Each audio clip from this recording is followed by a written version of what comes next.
नमस्कार. ही detergent powder आहे. मी घरगुती वापरासाठी बनवतो. हा 10 किलोचा माझा बॅच आहे. याला लेमन फ्लेवर टाकलेला आहे, बघू शकता. याच्या अगोदरसुद्धा मी बनवले आहे बऱ्याच वेळेला. संपली म्हणून बनवित आहे. याच्यामध्ये इतर मटेरियल मी अर्धा किलो टाकले, म्हणजे एकूण 11 किलोचा जवळजवळ बॅच आहे. आणि याचा खर्च बोललात तर आपल्याला ₹28 आणि ₹280 टोटल खर्च आलेला आहे. म्हणजे ₹28 किलोग्रामानं मला हे पडलेलं आहे. जवळ 2-3 महिने हाही पुरणार आहे, बघू शकता. आता ही सुकण्यासाठी मी ठेवीत आहे आणि उद्यापासून आपण वापरू शकतो. याचा झाक सुंदर येतो, कपडेसुद्धा मस्त निघतात. नमस्कार. डिटर्जंट पावडर आपली सुकत आहे. आता आपण थोडं पाणी घेऊन त्याची झाकची प्रॅक्टिस करू.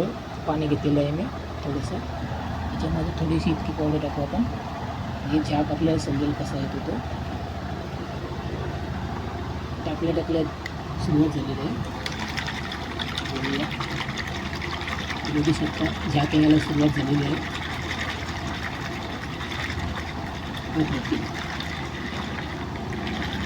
जसं आपण हलवणार तसं झाक पूर्णपणे याच्याने बुक करून पाहिजे. बघू शकता.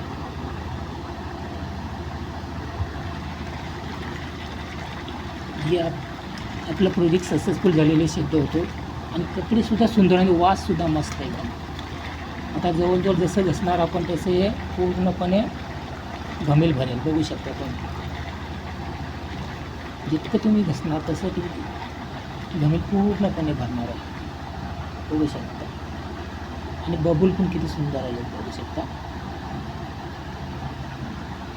अशा प्रकारे आपण स्वतःहून जर घरात घरगुती बनवले तर चांगली पावडर बनतो आहे. कुठलंही मटेरियल आणि प्रमाण आपण व्यवस्थित घेतो, त्याच्यामुळे काही प्रश्न नाही. बघू शकता ही आता सुकली. आता कपडे धुण्यास ओके झालेले आहे.